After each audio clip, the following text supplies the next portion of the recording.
Good evening. Welcome to Regent College. We are delighted to be together in this beautiful, sunny, nice and warm evening here in Vancouver, here in the West Coast.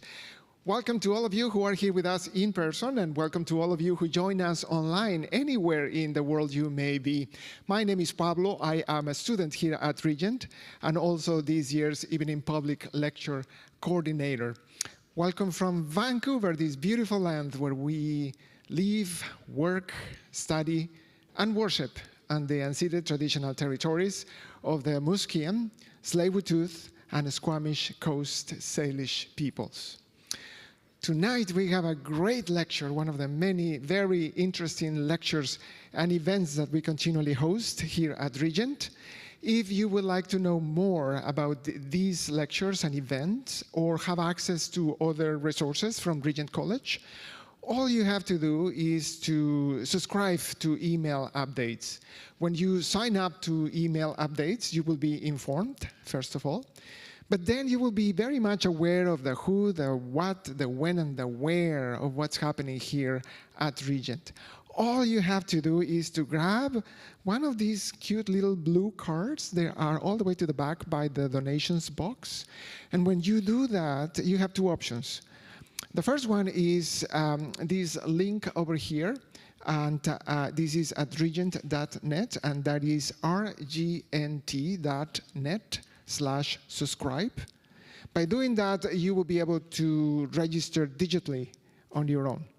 The other one is to flip it around, and here you have a place where you can enter your name and your email address. By doing that, we will register you on our own here, on our end. Either way, this is the best way to be in the know as of what's happening here at Regent. Before we start, if you have any electronic device that may produce any sound, we would like to ask you to put it in silent mode. Any sound, any electronic device, if you put it in silent mode, we are trying to prevent any disruptions to our lecture tonight. For those of you who are here with us in person, we'd like to remind you that we are live streaming and recording this lecture under the conditions spelled out in the public notice posted on the doors of Regent and on the doors of this chapel room. At this point, I would like to introduce you Professor Dr. Paul Spilsbury. He is our academic dean here at Regent and also professor of New Testament. He will be our host tonight. Professor Spilsbury, over to you. Thank you very much. Thank you very much, Pablo, and good evening, everybody. It's lovely to see you. Thanks for coming out again. We love these summer evenings together when we have a chance to hear from our summer professors, and we're looking forward to a very rich evening together tonight, so thank you for coming. The format will follow the usual format for those of you who are familiar with these events. We will have a talk that will go for about 45 to 55 minutes, depending on how closely we stick to the script. And after that, we'll have an opportunity for question and answer, and we have some mics that have been set up for those of you here in the room. There are two mics, so if you please be thinking about a question that you have for our speaker, and then go up to one of the mics, and we'd be happy to hear from you. And for those of you who are with us online, you can join in the question and answer period by emailing your questions to questions@regent-college.edu, and Pablo will bring them up to the mic and read them out. So please be thinking about that. And then our evening should wrap up around 9 p.m. this evening. And so now let me introduce our speaker. I'm delighted to welcome back to Regent, for the second time, I think, Dr. Isabelle Hamley, who is a theologian, a speaker, and author. She's a broadcaster with the BBC. She has worked in the criminal justice system in the UK, has served as the theological advisor for the House of Bishops, and as chaplain to the Archbishop of Canterbury. And she's currently serving as the principal of Ridley Hall in Cambridge. So we're delighted that you've taken the time to come and be with us in the midst of your obviously very busy life at the moment. Dr. Hamley has authored numerous books, and including her most recent called Struggling with God, Mental Health and Christian Spirituality, co-written with Christopher Cook and published in 2023. And before that, among various other publications, she's also written a commentary on the book of Judges. And it strikes me as quite a range to go from the book of Judges to the other things that you're doing. So well done. Clearly a very balanced person. And with us this week, she's teaching the course, Being Human in God's World, how the Old Testament helps us understand our humanity in a complex and broken world. But tonight, the reason why we're all together is to hear her lecture called The Pursuit of Happiness in Biblical Perspective, what the Psalms teach us about what happiness looks like. So please join me in welcoming Dr. Hamley.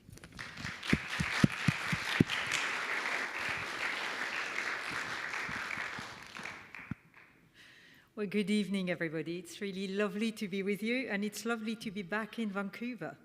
Now, before I do anything else, I must turn off the sound on my electronic device. Otherwise, I'll be in trouble with Pablo.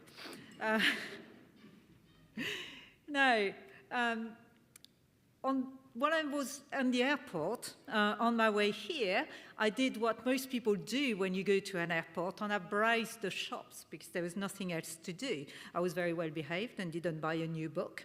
Well done, me. But there was something interesting. On the one hand, there was this nice bookshop, and I found that there were lots of books in the bookshop, including a self-help and spirituality section. And whether you went to self-help, spirituality, fiction, philosophy, you will find titles of books that refer either explicitly or obliquely or directly to the pursuit of happiness, well-being, and having a good life. Advertising around the bookshop plays around this theme too. Buying and reading books will, no doubt, enhance your happiness. I can vouch for that, by the way. It's true. And you can buy my book. It enhances my happiness too. Buying merchandise enhances happiness. That's what we get told all the time. Advertising is predicated on the search for bigger, better, happier. So are numerous TikTok videos promising a better body, a better wardrobe, great success, and so on. Happiness is big business. But then I went to another shop. And in that shop, they were selling newspapers in London. And I found that newspapers were full of worries about the lack of happiness and well-being in contemporary society, in England where I live, but also in many other technologically advanced societies, particularly among young people. And there's this slightly strange thing, which seems to be that the more advanced and technologically advanced your society, the worse our mental health seems to be. And the papers in England were naming some of the causes of unhappiness: growing inequality, the cost of living, the long shadow of COVID, worries about war in Ukraine, conflict, migration, anxiety about looming ecological disaster. All of these things seem to mitigate against the happiness we long for.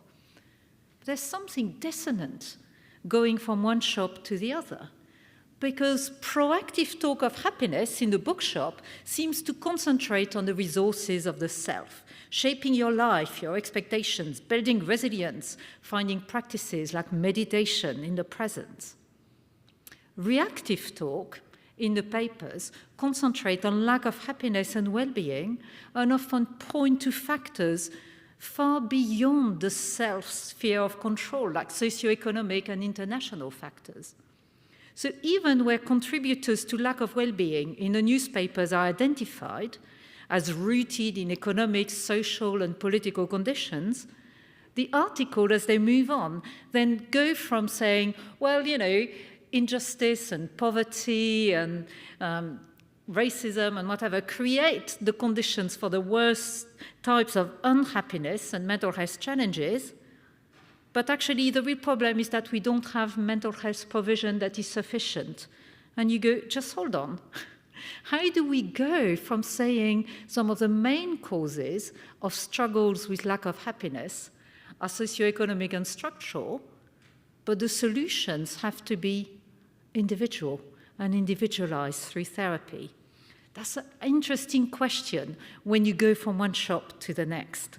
Our discourse on happiness today is oddly dichotomized and polarized.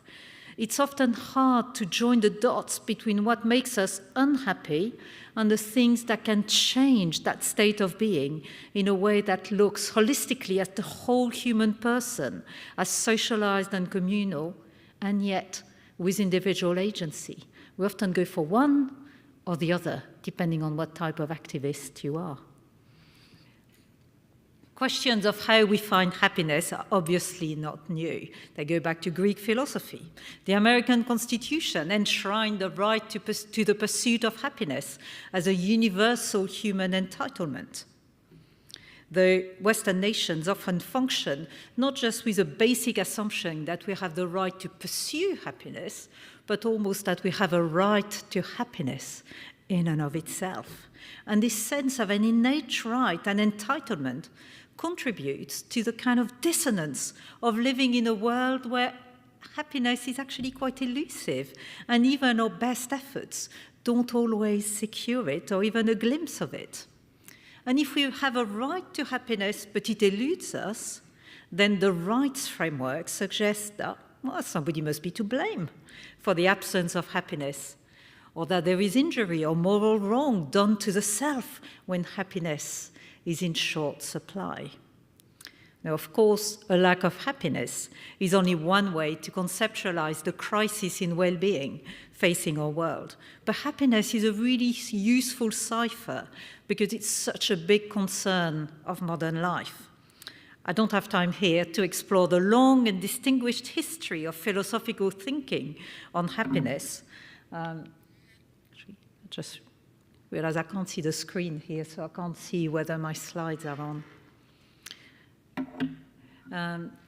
But philosophers and theologians have always grappled with the discrepancy between human visions of happiness, of well-being, of the good life, and the reality of life in the world. Happiness has many definitions. I'm not going to use any one of them, not yet. Not because they're wrong, but because sometimes it's helpful to recognize a fuzzy concept and interrogate what's behind it. A sense of happiness as a human pursuit and a description of a human state is something that most of us can recognize or relate to. But it's a concept that that communities rarely stop and reflect on, as philosophers do, including religious groups. I mean, when was the last time you heard a sermon on happiness and what a Christian version of happiness might be? Interestingly, those who have a faith and have an active faith lived out in a religious setting with a community often show higher degrees of well-being and happiness than those without. So what is it about faith that impacts happiness and well-being? And can faith make a contribution to wider responses to the crisis in lack of happiness and well-being? Now, Christian teaching or preaching on happiness is rare. For something that is so central to contemporary preoccupations, something that shapes significant life decisions to a great extent, it's quite surprising that we teach so little about it. Even though, if you look at how we market faith and church, we often market it in very much the same way as lots of other products in a consumerist society. Faith will add to your satisfaction in life. And yet in the church, we often have a certain reluctance in speaking about happiness, so much so that references to happiness in the Bible are often not translated as happy, but as blessed. Somebody failed to turn off their device. Hebrew and Greek both have specific words for blessed, but they're not used in those instances. The book of Psalms opens with one word, Ashrei, which means, you can translate it happy, but often in lots of traditional translations of scriptures, it's rendered, blessed are those. But the Hebrew word for blessed is not Ashrei, it's Baruch. Why is it that we find it so much easier as Christians to talk about being blessed than to talk about being happy. Blessing might feel more pious because it diminishes the role of human beings. It can feed into piety, say, no, it's all about God and God gives it to me. It can feed as well into a Christian bias towards taking up your cross and the perception that the life of faith should avoid the pursuit of pleasure or happiness. The Hebrew Bible, in general, is much less coy about happiness and its pursuits and the consequences of its absence. The Psalter opens right at the beginning with a statement about happiness. Now, remember, I said happiness is a fuzzy concept. I haven't defined what it means here. And the Psalms are peppered throughout with a further 24 statements of what it is to be happy, like a golden thread that keeps asking through the Psalms this fundamental question: what is it to be happy? What is it to be happy under God? The psalmists really care, and so should we. Partly because most of us make decisions about what to do depending on what we think is going to make us happy, don't we? Who we decide to marry, whether we have children, what job we might go for. Yes, we listen to what God might be saying, but we also make decisions on what we think is going to enhance our well-being and our happiness. And therefore, it's really important for us to ask as Christians, well, where does my concept of happiness come from? Because if we don't ask that question, the risk is that we borrow all our concepts of happiness from the culture around, and we don't stop and think, is this actually a God-shaped version of happiness? And then we make decisions based on that concept. No. So I want to go back for a minute to the idea of happiness as fuzzy. Ashrei in Hebrew doesn't and cannot translate happy in exact fashion, but it reaches for a similar set of concepts. Good fortune, something that other people recognize in someone else and wish for, something to aspire to, something connected to wholeness, to contentment, and something which stands in opposition to the language of suffering, struggle, and unhappiness. It can have a secular meaning as well as one connected to divine agency. Those who are truly happy in the Psalms only find happiness at the juncture of divine and human action. Happy are those sayings are often found in wisdom psalms, where they're associated, as in Psalm 1, with teaching on living well. And that connects them to the idea of the pursuit of happiness. Happiness isn't just something that happens or belongs to the domain of divine gift only, but something that human beings can have a hand in fashioning, in nurturing within themselves and communities. Happiness in the Psalms is not just a subjective quality, though it does have that element. Happy are those sayings are also plural. The happy person is recognizably happy, but they're also happy within community. The happy are those. Happy people are recognizable by others in the psalm. There is something objective about their state which others wish to emulate. If you're happy and you know it, do you sing that song here with children?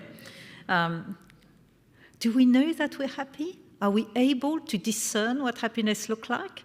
Or is happiness a bit like life? It's what happens when you're busy doing other things. In my household, my daughter taught the cat to sing with her. If you're happy and you know it, say meow, and the cat says meow. Does the cat know that it's happy? I haven't quite worked it out yet, and I haven't managed to teach her anything else to do. The only thing that the cat will do on demand is say that she's happy. Anyway, go back to Hebrew. Hebrew has a richer range and nuance of meaning, I think, than the English word happy. But happy is still a good, fuzzy translation that reaches for the same type of concept. Now, I've said this already, but just stop and think. Isn't it amazing that the very first word of the entire Psalter is happy? Psalm 1, the grand opening of the Psalter, is a glorious vision of the life and flourishing of the happy human person. Now, of course, Psalm 1 is only the beginning, and the journey is neither straight nor smooth. Psalm 1 has its roots in conventional wisdom. It tells us about how life should be, both in terms of the life choices we should make and how these choices work out. The world of Psalm 1 is ordered and predictable. If you do good, it will result in happiness and flourishing. The happy life is one that is oriented towards following God's ways. The way of the righteous, which leads to happiness, is sharply contrasted then to the way of the wicked, which leads to nothingness. We find this dualism quite consistently in the Old Testament, from the very first mention of happy, Ashri, in Deuteronomy 33:29, and it goes all the way into the New Testament, where the famous happy or blessed are those sayings of Jesus in the Beatitudes are contrasted with the woes in the Gospel of Luke. And this sharp contrast suggests that life choices are not ambiguous. There are clear choices between good and evil, and a balance of judgment and natural justice will ensue, bringing life to the righteous and death to the wicked. We'll come back to that. But it's helpful to notice that the life that is celebrated in Psalm 1 is not just a life that makes good choices, but a life that is fruitful, a tree planted by streams of water that brings fruit in its season. The tree brings fruit, which means it benefits others rather than the self. The happy life here is neither self-directed nor self-focused. It's a life that follows the ways of the Lord and that enriches community.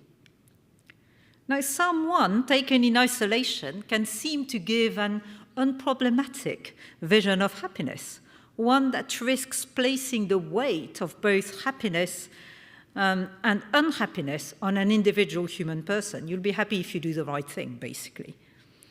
Now, that's a problem in practice, because then if you're unhappy, well, do you blame yourself? Is it your own fault? Have you sinned?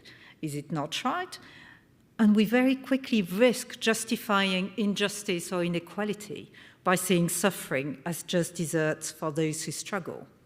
Psalm 1 is inspiring, but if you're anything like me, you'll say, but life doesn't work like that. And that is indeed exactly what the Psalter says. Go to Psalm 2. Psalm 2 comes straight after Psalm 1, and Psalm 2 has its own happy saying, but the context couldn't be more different. Psalm 2 is set in a world of conflict and uncertainty, where the rulers of the world plot and conspire and provoke God's anger. So the happiness of Psalm 1 is immediately problematized in Psalm 2, and this time, happy are those who take refuge in the Lord. That's quite different, isn't it, from Psalm 1 to Psalm 2. And then the rest of the happy sayings in the Psalms are located between those two poles. Between Psalm 1, the world of clear orientation, which you find again in other wisdom psalms, and at the other extreme, a psalm of complete and utter disorientation, to use Brueggemann's taxonomy, a psalm that we don't often consider in church, Psalm 137. It's not a psalm when you think you would have a happy saying. Anybody knows which psalm that is, 137? By the rivers of Babylon. It's a psalm that we don't often read in church, and we consider it mildly embarrassing.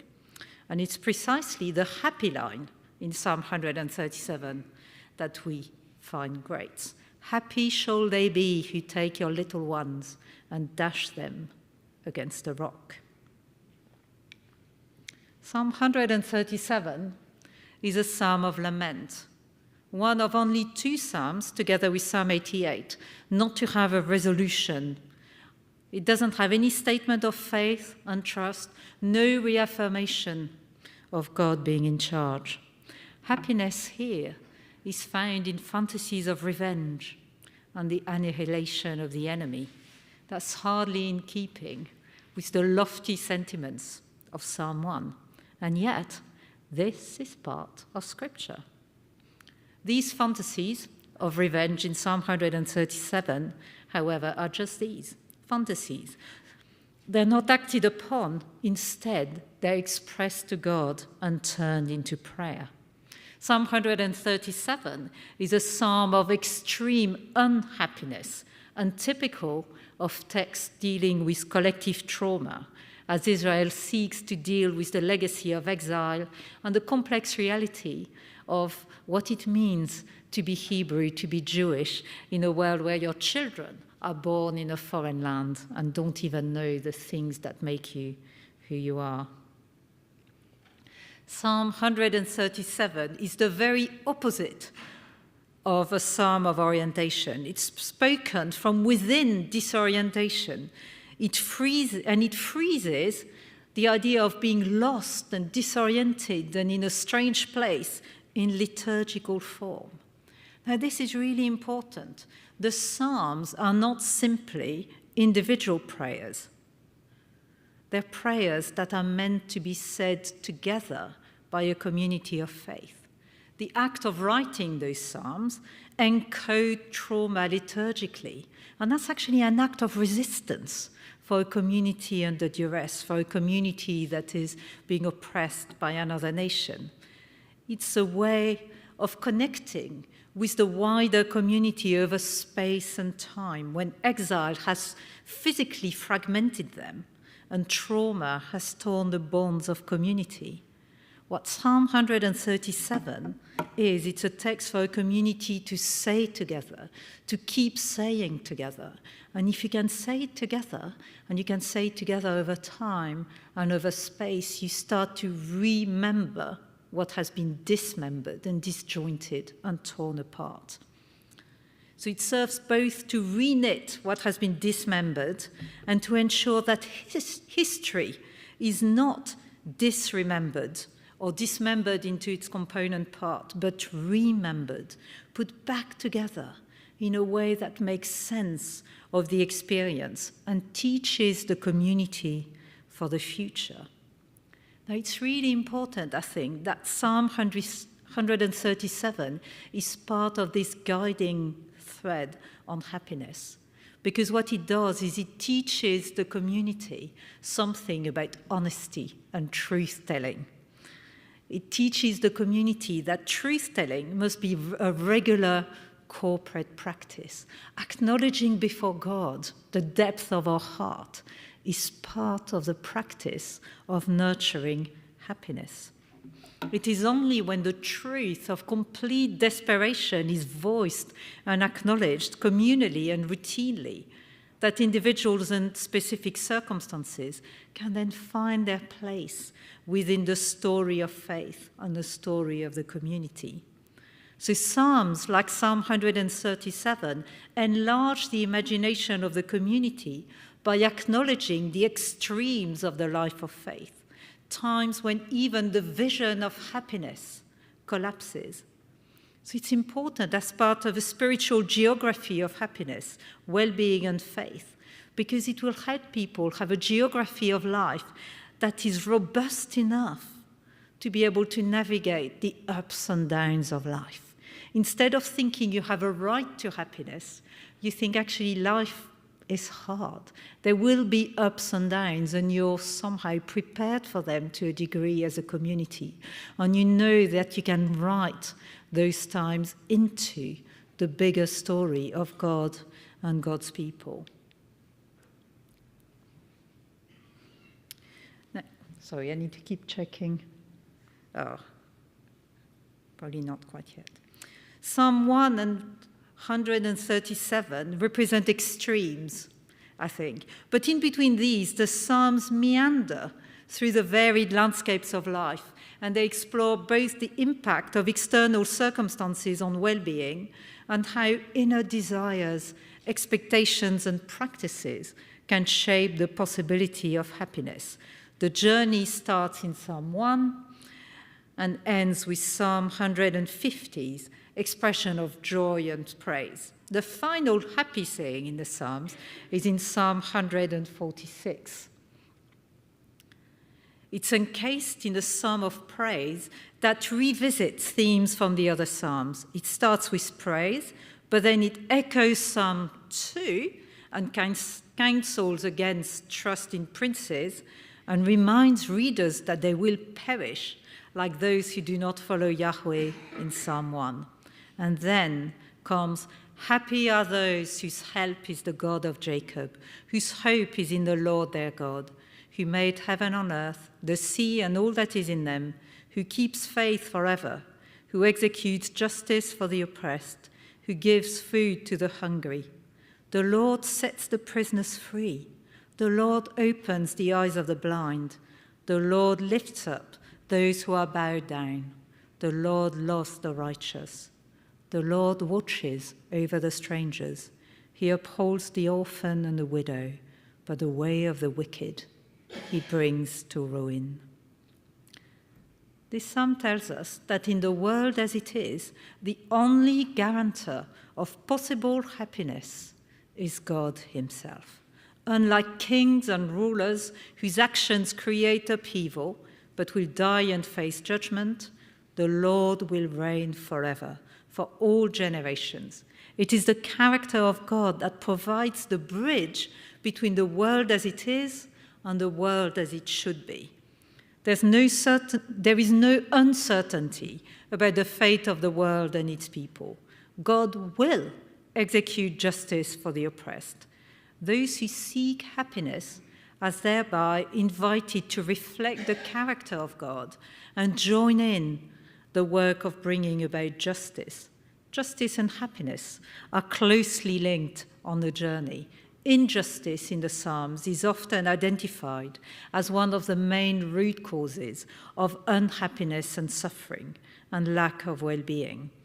The road to happiness is one that involves shaping communities and nations in a way that will foster happiness, so that vertical and horizontal factors intersect. Psalm 146, at the end of the Psalms, lands the itinerary of the Psalms in a very careful place, where individuals and communities all have a responsibility in shaping communities where flourishing is made possible. Now, from the beginning of Psalm 1, happiness is connected to this idea of flourishing, of bearing fruit. However, somewhat unlike in contemporary uses of the word, the flourishing metaphor in Scripture is profoundly outward oriented. Flourishing is what produces flowers or fruit, and fruit benefit the entire community.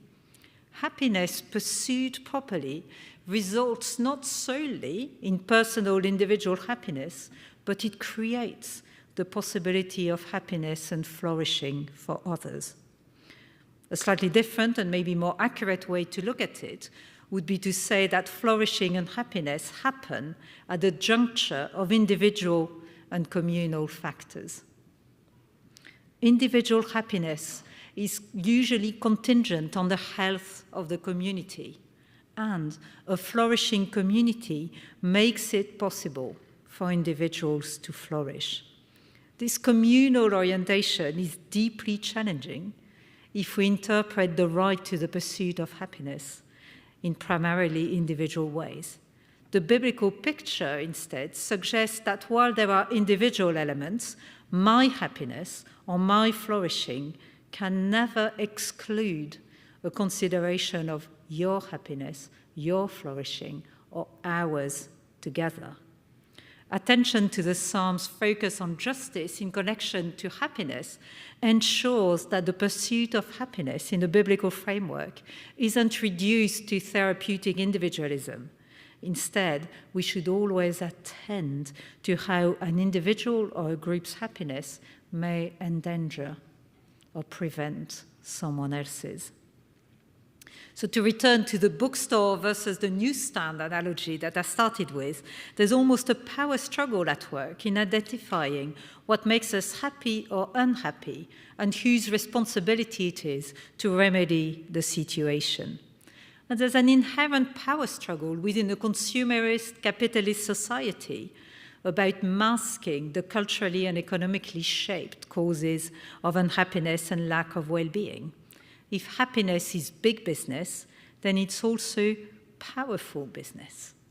And what the Psalms do is they draw our attention to the communal forces that undergird talk of happiness in the ancient world just as much as today. The happy sayings focus on communal aspects of happiness through talk of justice, but also through talk of covenant.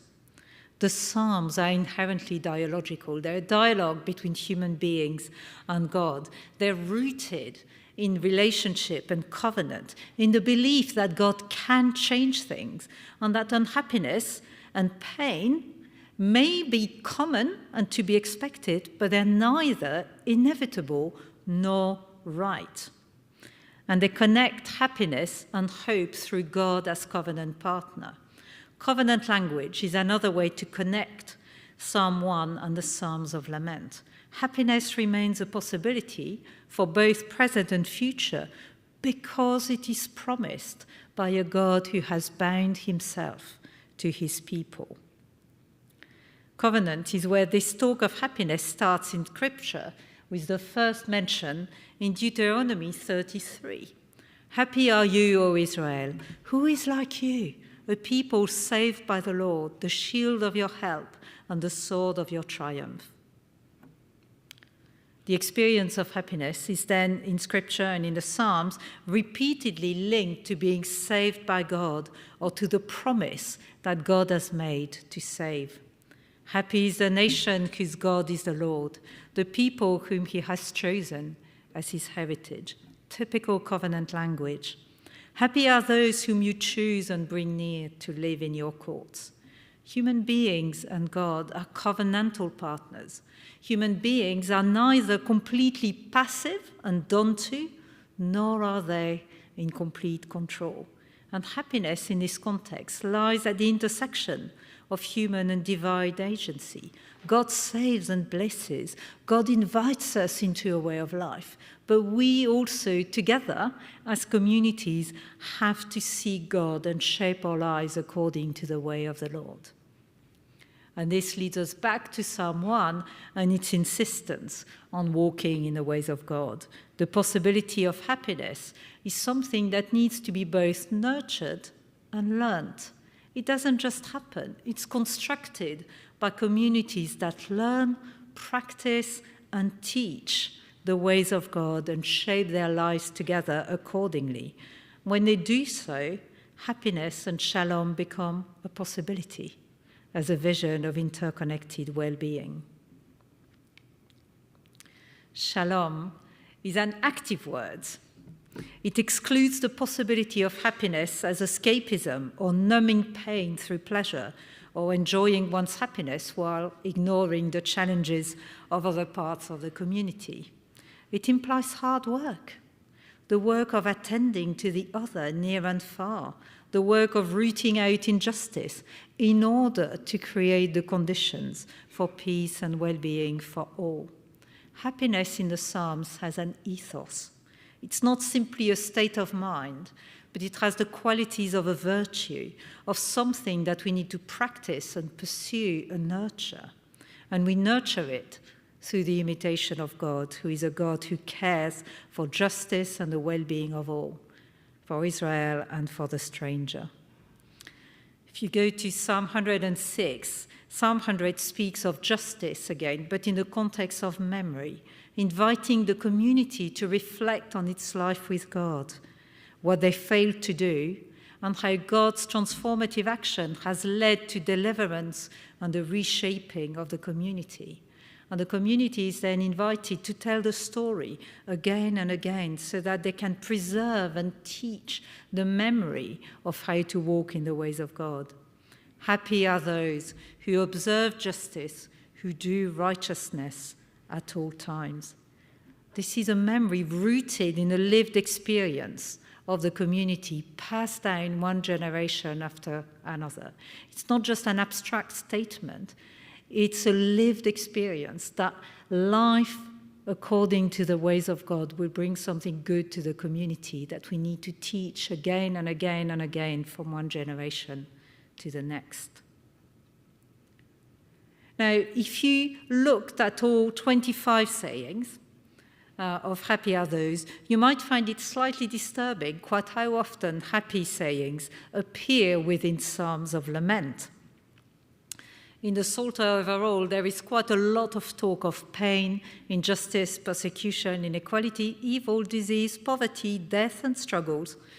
Quite a bit, at least as much, if not more, than talk of happiness or praise or good things. The shadows crowd in, so that happiness often seems fleeting, threatened, or unattainable. Happiness is fragile and vulnerable, just like the human person. Happiness is intimately linked to unhappiness, and the ability to experience happiness, however fleetingly, is partly dependent on making peace with being human.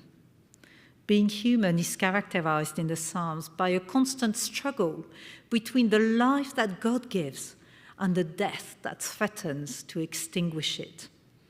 We find happy saying in the midst of lament because there's no possibility of happiness outside of wrestling with the conundrum of God's promise of presence and action and the feeling of God's absence, or wrestling with the paradox of the happiness of the wicked and the anguish of the righteous, wrestling with the possibility of consolation in the midst of desolation. Happiness and well-being are linked to truth-telling. Happiness in the Psalms isn't a result of positive thinking or focusing primarily on what is good or counting your blessings. Instead, it emerges out of truthful wrestling with reality. The wrestling isn't an endpoint. It's not a permanent state. It's not a place where you get stuck. But the wrestling of lament represents the engine for change. Lament is a place of processing difficult emotions, trauma, a place of witnessing, a place where words can start to order an experience of fragmentation.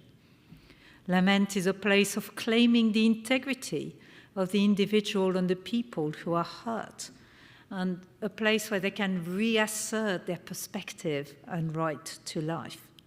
It's a place of reconnection, and the very telling of the experience is part of moving beyond the experience in the Psalms. The process of speaking truth and wrestling with the apparent absence of God. Where are you, God? You promised. Why aren't you here? Is then passed on as an ongoing practice for individuals and communities. If you teach the Psalms to your community of faith and to your children, you're teaching them to wrestle with God's absence. You're teaching them to wrestle with the mess of the world and to say, this is not right. You're teaching them to say, actually, the world should be a better place, and it is possible for the world to be a better place. It's an act of pretty radical imagination of the world, because it teaches that actually the world should be different from what it is, and that we can pray and we can work with God and we can lament and struggle until it does change. The Psalms also rest on the vision of being human that is deeply truthful and shapes our expectations of life. The shaping of expectations is complex because lament holds together the sense that suffering is inevitable, together with the sense that it is not normal or acceptable. In other words, Psalms of Lament teach us both acceptance and resistance. Acceptance that happiness will be fragile, threatened, and contingent, and resistance to the idea that injustice, inequality, and suffering are inevitable or should be tolerated. This world and its evil are still present and at work, both within and among us, and yet the action of God penetrates this reality and transforms it already. Now, when it comes to the human person, The Psalms shape expectations on a big canvas, the big sense of God being in charge of everything, but they also zoom in on the small, the routine, the fabric of life in the world. The Psalms of happiness speak of home and belonging, of roots as part of happiness. They speak of family, of work, of daily life. Happy is the man who has his quiver full of songs. Happy is everyone who fears the Lord, who walks in his ways. You shall lead the fruit of the labor of your hands. You shall be happy, and it shall go well with you. Now, this picture of shalom, of well-being, is modest and grounded. Having family ties, being rooted in community, having fulfilling work, being able to care for yourself and your household. No great riches, no status, no amazing things. Those things aren't life-giving. Happiness and well-being are linked to a picture of contented life, where desires are shaped in such a way that they yield connectedness and fruitfulness.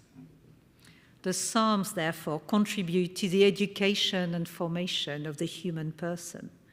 They tell us that happiness is not found in wanting more, bigger, or better, but in seeking after the right things, and that the right things are things appropriate to our size as human beings. The right things are not just moral virtues, they're not just about worship, but they're also the simple things of life that make for life and fulfillment. I quite like that about the Psalms, and actually you have that in the prophets as well. The idea that having good trees and good work and good family is part of what makes for happiness. One of my friends is Bishop Anthony Pogo. He was a bishop in South Sudan. His diocese, 95% of people in his diocese have been either refugees or internally displaced. He himself and his family were refugees in Kenya for several years. He lost a son in a war in Sudan. And if you ask him, what does peace and shalom and well-being look like? He will tell you, it's just me sitting under a mango tree outside my house, knowing my children are in school, safe down the road. And I often think that's the picture of biblical happiness we get in the Psalms and in the prophets. It's this picture of a contented life, a modest life, with family, with fruitfulness, with enough to eat, with shelter. Just that contented life, not amazing things, but that happiness proportionate to being human. And so the vision of happiness that emerges is linked to an appropriate anthropology. The happiness of the Psalms is proportionate to the human person, situated in time, in place, in community, not seeking too much, but not seeking too little. The Psalms don't encourage us to be ascetic, to forego having good things in life. But they also tell us that the human person is fragile, yet cared for by the creator of the world. That the human person has agency, but is not in control of the whole of their lives or the actions of others. And that suggests that a sober understanding of the human person is one of the keys to creating the possibility of happiness, because understanding ourselves rightly will shape our expectations and our desires. The Psalter's understanding of the human person may be a helpful companion to current discourse on happiness and well-being, because it makes us ask, what is it that we think we should have? You know, if you look around, I find it interesting. I'm the mother of a teenage daughter, and teenage girls in particular spend a lot of time on social media. And I see two different things in my daughter. I think one thing, which is looking at social media and saying, I'm not as beautiful, I'm not as pretty as those people. And you say, but you know that those people have been airbrushed and that's not what they really look like, and they've got makeup and lights and whatever. And say, yes, I know that, Mum, but I still want to look like them. That's a desire that's unrealistic. That's not about being realistic, about being human. Yet, on the other hand, she also, like many in her generation, suffers with a great sense of anxiety about climate change, a sense that the world is slipping through her hand, that vast proportion of the natural world are already lost and she'll never be able to experience them. That's recognized by psychologists as a condition in teenagers, an increasing condition, and an anxiety disorder. And at this point, I want to step in and say, is it a disorder? Is it disordered to be anxious about the destruction of our planet? Or is that actually a perfectly well-ordered way of thinking, a legitimate anxiety about the world?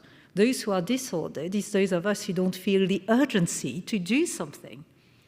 So what is it that our contemporary culture is doing about shaping our desires and our thoughts? Because it's shaping all kinds of desires about what we think we should have, and then we feel we're never good enough because we posit a version of humanity on social media in particular that's not actually realistic. But on the other hand, things that we should appropriately feel bad about, we kind of turn disorder. There's something that's not quite right there.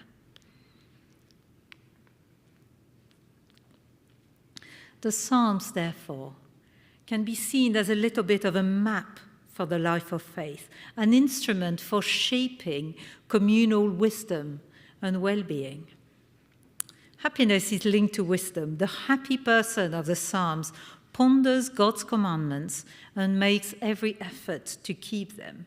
It's a person willing to learn and be shaped by God. And it's a person who inhabits the common story of the people of God. There's something important in the Psalms about locating ourselves within a bigger story that shapes meaning and gives meaning to human life. It sets the human person within the joint horizon of memory, remembering God's past actions, remembering God's faithfulness, and promise, the promise that God has made of continued and ongoing faithfulness and action. Psalm 94, happy are those whom you discipline, O Lord, and whom you teach out of your law, giving them respite from days of trouble until a pit is dug for the wicked. There's a corrective element here that speaks of transformation. Happiness is a process, so that the community needs God's instruction and sometimes correction to bring about justice and well-being.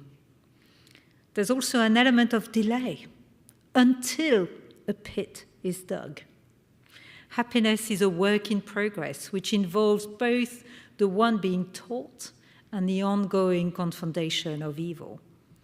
The one who is happy is the one who accepts that a change of life is needed, whereas the wicked refuses instruction. Wisdom consists in living in accordance with truth, the truth of God, of human nature, of the struggles of the self with one's sin and the impact of the sin of others. The road to happiness is not one of unconditional acceptance or appreciation, but a road that takes seriously the impact of individual and communal actions on the self, the community, and the world, and then names that impact and the need for grace, deliverance, and transformation. So this orientation towards transformation is a result of or a response to God's gracious action to Israel. And it's grace at the very heart of the covenant that shapes a story which proclaims that God will care for God's people through the reversals and misfortunes of history, despite all appearances. Happiness in this landscape is located and rooted in knowing and understanding the story of the people of God. The happy person is one who can draw meaning from the bigger story. That's something you would find in contemporary psychology as well. The less connected we are to a bigger story that other people also have, the harder it is to feel whole as a human being, the more we struggle. The Psalms are one way in which this connectedness is made possible because they encourage an ongoing telling and retelling of the story, which in turn weaves individuals and communities into an ongoing intergenerational web of memory and meaning. Now we might want to ask, how do we do that today? How do we do that in our churches? How do we enable the people of God to situate themselves, not just in relation to Scripture, but an ongoing, continuing story? How do we keep telling the story of the community so that we can locate ourselves within it in a way that continues? How do we shape an understanding of well-being under God? The journey of the Psalter suggests that the road to happiness is not straightforward. Rather, it's a little bit of a squiggle that goes all over the place and that takes the believer through every possible extreme. It's a road that cannot avoid pain and suffering, but rather happiness and well-being are cultivated throughout the different landscapes of life. The Psalms journey invites human beings into a different reality, a different geography, shaped by the ways of the Lord.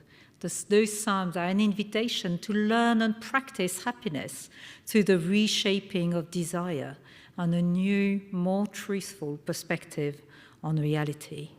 This new perspective is not easy to cultivate because it requires a break from what is often seen as offering security and safety, such as riches and wealth, or personal safety through the exercise of force or excluding the other. The Psalms instead posit as a starting point that happiness starts with the shape of our communities, and that responding to unhappiness involves a political act of resistance to everything that damages life and flourishing. The radical imagination of the Psalms holds communities responsible for the welfare and well-being of every person within them and those they exclude. And this radical communal orientation then reshapes a Christian response and pastoral care in ways that care for individuals but can never be limited to individuals. We always need, within a Christian framework, to attend to the thick interrelationships between people and communities. Brueggemann offers a definition for the type of pastoral response needed to enable this imagination to shape communities. He says, pastoral care, as distinct from a narrowly based psychology or counseling, means nurturing persons and community into a fresh metaphor that holds the possibility of making all things new. Obviously, such a nurture is radical.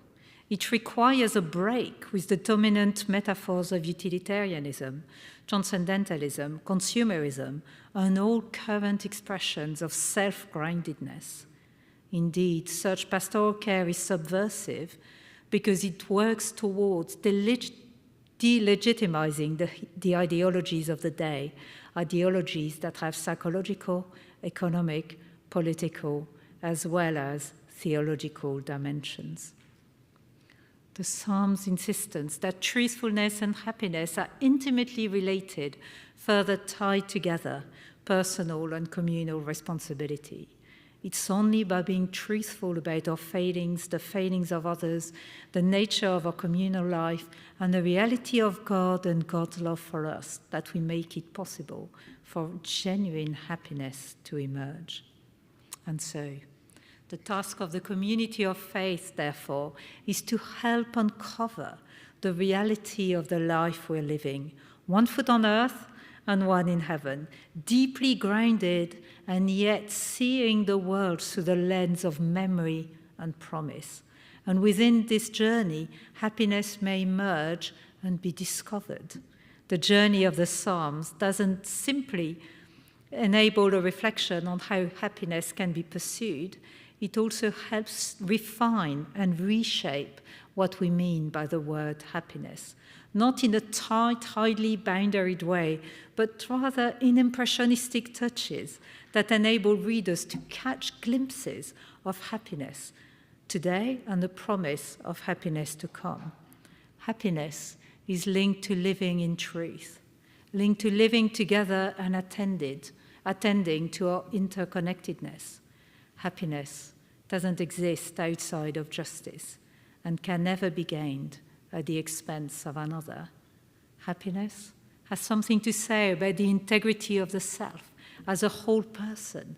It takes bodies seriously in their needs for safety, for nourishment, for justice, and meaningful belonging with others. Happiness, in the Psalms, rests on shaping desire and expectations so that our desires can become appropriate and life-giving, and our expectations can be shaped by a prophetic imagination that knows how to live simply and resist forces that undermine life. Happiness is not a state that we ever possess, but something we can grow into, cultivate, nurture, and hold gently for one another. Happiness is fragile and vulnerable, just as human life is, because it is the hope of human beings in a broken world. Happiness, in the Psalms, ultimately is strong and unquenchable because it is rooted in the promise of the God of the covenant. Amen.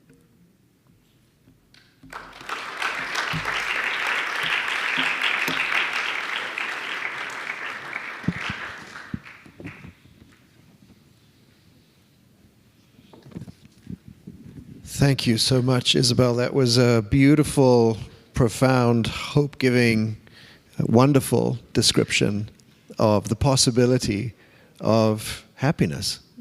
Wow. I don't hear that every day. And I don't know how you are feeling, but I feel like I need to just sit with that for a long time before being able to fully kind of take it all in. But thank you for that. There were so many insights and moments in there that just resonated so deeply. I'm really grateful for this lecture tonight. It was really beautiful. And I hope that people are thinking of questions and comments that you'd like to make. Perhaps just to get things going, one of the statements that struck me, that resonated with me, was your reference to making peace with being human. And that just seems so deeply right.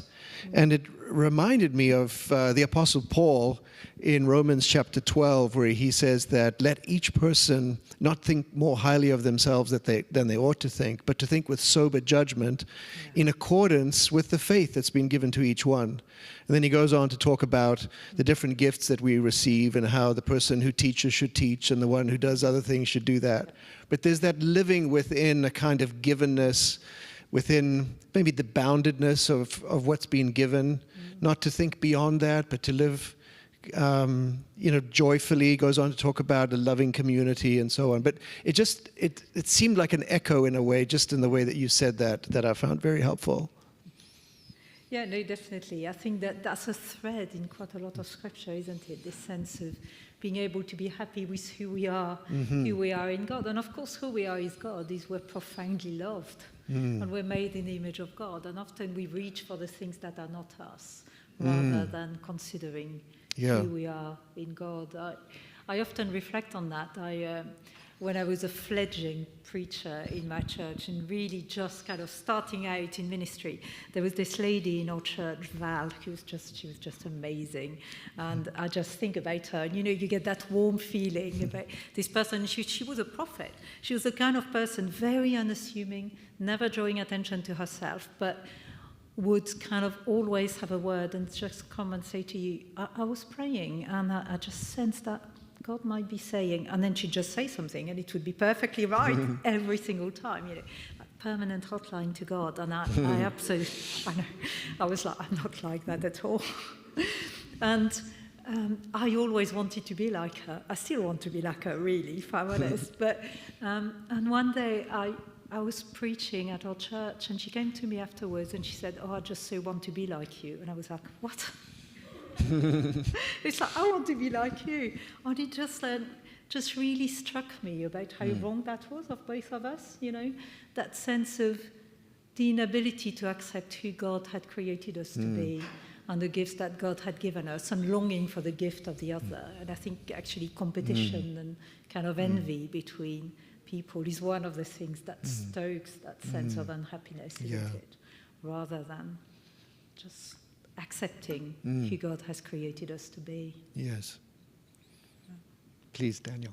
Thank you very much for that lovely lecture. I'm thinking about the tension between the individual and the community, between the individual happiness and the communal's happiness, that I think your daughter articulated so well. I guess what I'm thinking about is that image of the home, and how that image must have been a nostalgic, longing image for the psalmist, because the psalmist is writing from exile. Yeah. Thinking of Bishop Pogo and how that image would also be that for him. And in many ways, for us, at least here in Vancouver, it's a nostalgic image that's going to take a lot of effort to ever achieve, if that, given the prices of homes here. But it's also, it is an isolationist image in the sense of the American home being this place where it's about your happiness and your family's happiness. And how do we update that image for our pastoral context today when we're so outward focused for a good reason for our community and yet so cut off from our community and striving for justice in the world? I think for me, the image of home really in the scriptures is about belonging, having places where you belong with others. Home, I suppose, is one of those places, but doesn't have to be the only place. I mean, in the imagination of the Old Testament, often home involves a lot of other people.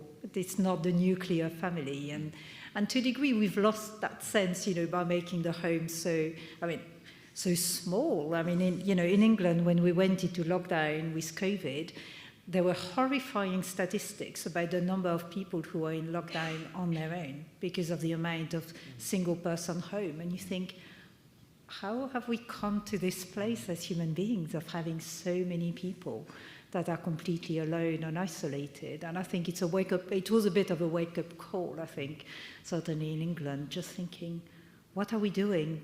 That's not right. And I think that's a symptom of wanting things that are not good for us as human beings.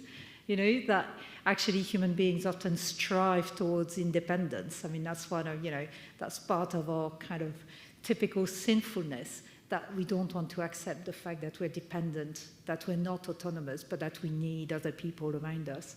And I think there is something really important in communities of faith, in nurturing that understanding of interdependence. But also, there's something costly about it, isn't there? I mean, the home of the Old Testament, in the law, people are constantly told not to forget the alien, the stranger, the widow, the orphan. Those are the people who have lost their sense of rootedness, and Israel is constantly told to bring them into their home. And they struggle with that, and we struggle with that today. So I think, I don't think community is a rosy, fluffy, easy thing we can create. I mean, anybody who's lived in community of any kind, can say community is pretty hard work, and yet that is what God calls us to. Thank you. Yeah. Thank you so much. There's a number of questions that are in my mind. I think I'm going to ask this one. When you were speaking about Psalm 137, which is a bracing psalm, isn't it? I think I heard maybe a hint towards that this psalm is meant to help the community process their trauma. In a way that, and then I don't think you said this exactly, but that leads to a constructive end rather than perhaps a violent one. I minister in New York City, and one of the things that is just a question that's coming up fairly frequently, just in terms of the country I live in and the place I live in, is how do we nurture people to process situations and experiences that might lead them into very destructive pathways. How do we lead them into constructive ones? And I'm curious if your reflections on happiness, flourishing, ashrei in the Psalms brings anything up for you in how the Psalms might be able to guide a community away from a destructive path and towards a constructive one? I don't think there's a silver bullet, sadly. But I do think there is something about processing trauma together, which we're not very good at in a contemporary world, because what we often do is when people are traumatized, you send them to speak to a therapist on their own. And I'm not knocking therapy. I've benefited from therapy personally. But there is something about trauma in particular that tends to fragment people and fragment relationships and isolate people. I mean, we know that about suffering, you know. When you're struggling, you often feel isolated. And I think there is something about the Psalms that reminds us that we need that human connection, that talking of our trauma together, finding words that we can hold in common is part of that process of healing, finding ways, I mean, it can be liturgical actions, it can be ritual, you know, those kinds of ways of being together are part of processing bad things. I've been involved in London when I was working with the Archbishop of Canterbury, when there were, you know, terrorist attacks in London, and there were 2 or 3 while I was working with the Archbishop. We put together services for the community to come together. And actually often what you see on TV is the service, but actually prior to that, there's this patient work with the community most affected to kind of say, how are we going to find words to hold the experience together? And I think one of the ways in which you process things a little bit more positively, I don't think you can guarantee it will be constructive, but is to find those kind of ways of being together. And often it doesn't start with words. Often it starts with silence, lighting a candle, and making a space for people to be together. And then the words come a little bit later on. And I think it can lead to something better. But what I find really interesting, just in Psalm 137, is that it actually puts in something that seems really destructive, doesn't it? And it acknowledges the thing that's destructive. And actually, psychologically, we know that if you're repressing and you pretend that the anger isn't there, that tends to do more damage. And there's something wonderful about the fact that that destructiveness is present in the psalm and is owned and acknowledged before God. And I think that's another, probably that truth-telling is probably part of it. Can I ask you a question about the pursuit of happiness? You can. Do you think it is, so maybe put it this way, do the Psalms invite us to pursue happiness, or is it the case that happiness is the byproduct of other things, like community and walking in the ways of the Lord, living in covenant with God and so on? Or is that human desire to pursue happiness, really, I mean, is that illegitimate? Is that legitimate? What do you think about that?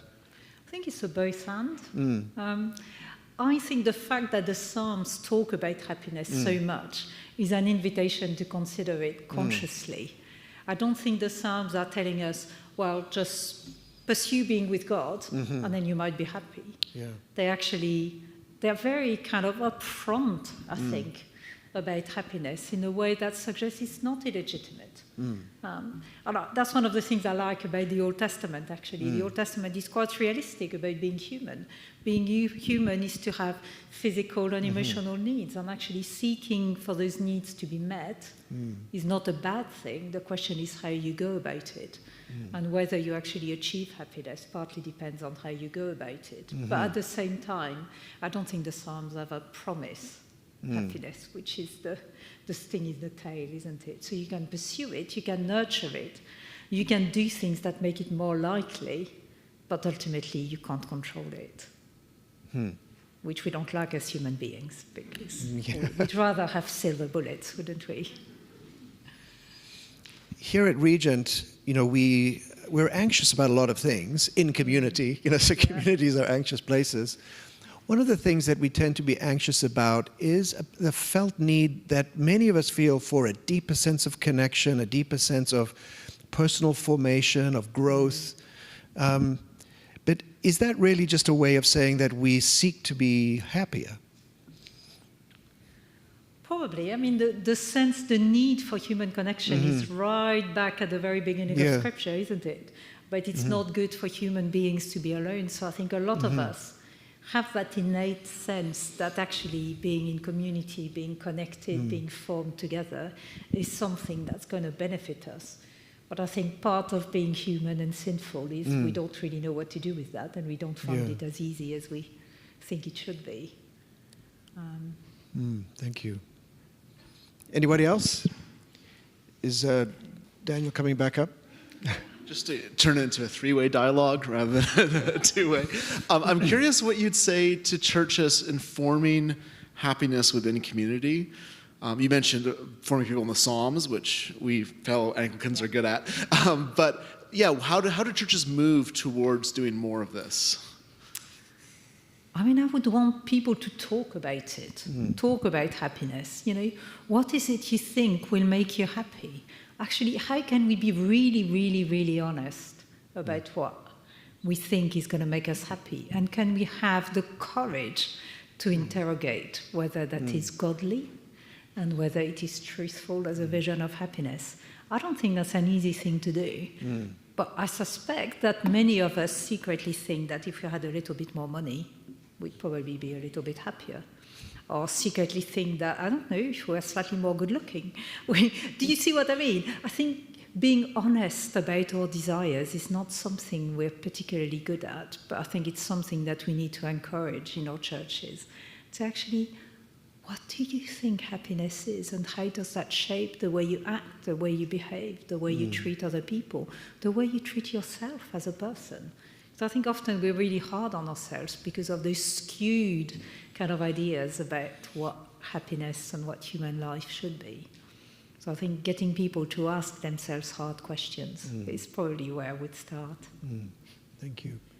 And we have an online question? Yes, we do have an online question coming from Brad, and he asks, as a pastor, one of the challenges I often receive as I consistently remind my congregants of the importance of understanding ourselves as persons in community is the issue of those who consider themselves introverted, those who are anxious in community.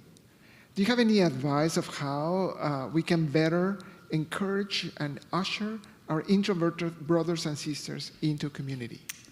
Good question. I'm an introvert. You may not think it, but I really, really am an introvert. You know, when in John 14 it says, in my Father's house there are many rooms, can I have a single ensuite, please, when we get there? I think connectedness isn't the same as all being together in the same room, jumping up and down and chatting. Connectedness is about... is about attending to one another, and attending to one another means attending to our differences. It means getting to understand the other person and seeking to love them as they need to be loved, rather than as we want to be loved for ourselves. And I think that's quite hard, isn't it, in churches? Because if we think something is good, we want to share it, even though another person may not perceive that as good. And I think that's where, you know, sometimes maybe the pandemic has helped in some ways, because I know there are people, particularly those with acute social anxiety, who have found it easier to connect online. And I think we've made new spaces for connection via COVID. Now, those comes with health warnings and difficulties as well. But there are ways of being creative and not thinking that one size fits all that can be quite helpful. Great, thank you.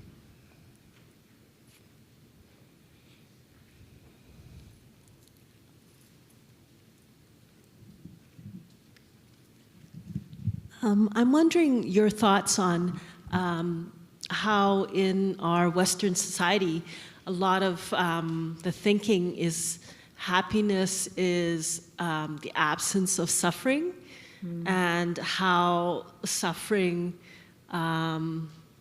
like especially as Christians, we should have a different thought about that. I just want you to comment on that. I think that comes back to some of what I was saying about the Psalms of Lament, this sense that suffering is part of life, and that it is futile to think that it's not going to happen. But I think suffering is not normal, and it's not okay either. And it's finding that balance between being realistic and being prepared, and yet being able to resist and say, actually, the world could be and should be a better place. But suffering is part of a normal human life. I mean, there are some interesting kind of studies about the way in which what you expect of the world shapes your resilience or your ability to respond to traumatic events. And actually, the gap between what you think life owes you and the way life is, the bigger the gap is, the harder it is to process really difficult things. And that leaves us with quite a difficult question, because we don't want to bring up children and tell them life is going to be really awful. But equally, there's I don't know the context here as much, but certainly in the UK, there is very much a sense of telling our children, you can be anything you want to be. I'm like, no, you can't. I mean, I could try as much as I want to kind of win a triathlon. I can assure you I never will. I mean, partly because I'm too lazy, but I think I could train for 100 years. I'd never be an Olympic champion. And that comes back again to this sense of appropriateness to our size, isn't it? That what kind of expectations are we nurturing in people? And that also comes to, do we think that suffering and death are the worst thing that can happen to a human person? And I think that's an interesting question as well, because our world, particularly in kind of in the rich, wealthy West, is we think that death is the worst thing, and therefore we try to hide it and we try to push it away and we try to prolong life as much as we can. And we've lost that sense of a human life is finite. So how do we live a good life rather than a life that goes beyond what is appropriate for a human person? Great. Well, shall we call it there at that point? Excellent. Please join me once more in thanking Isabelle for this wonderful evening.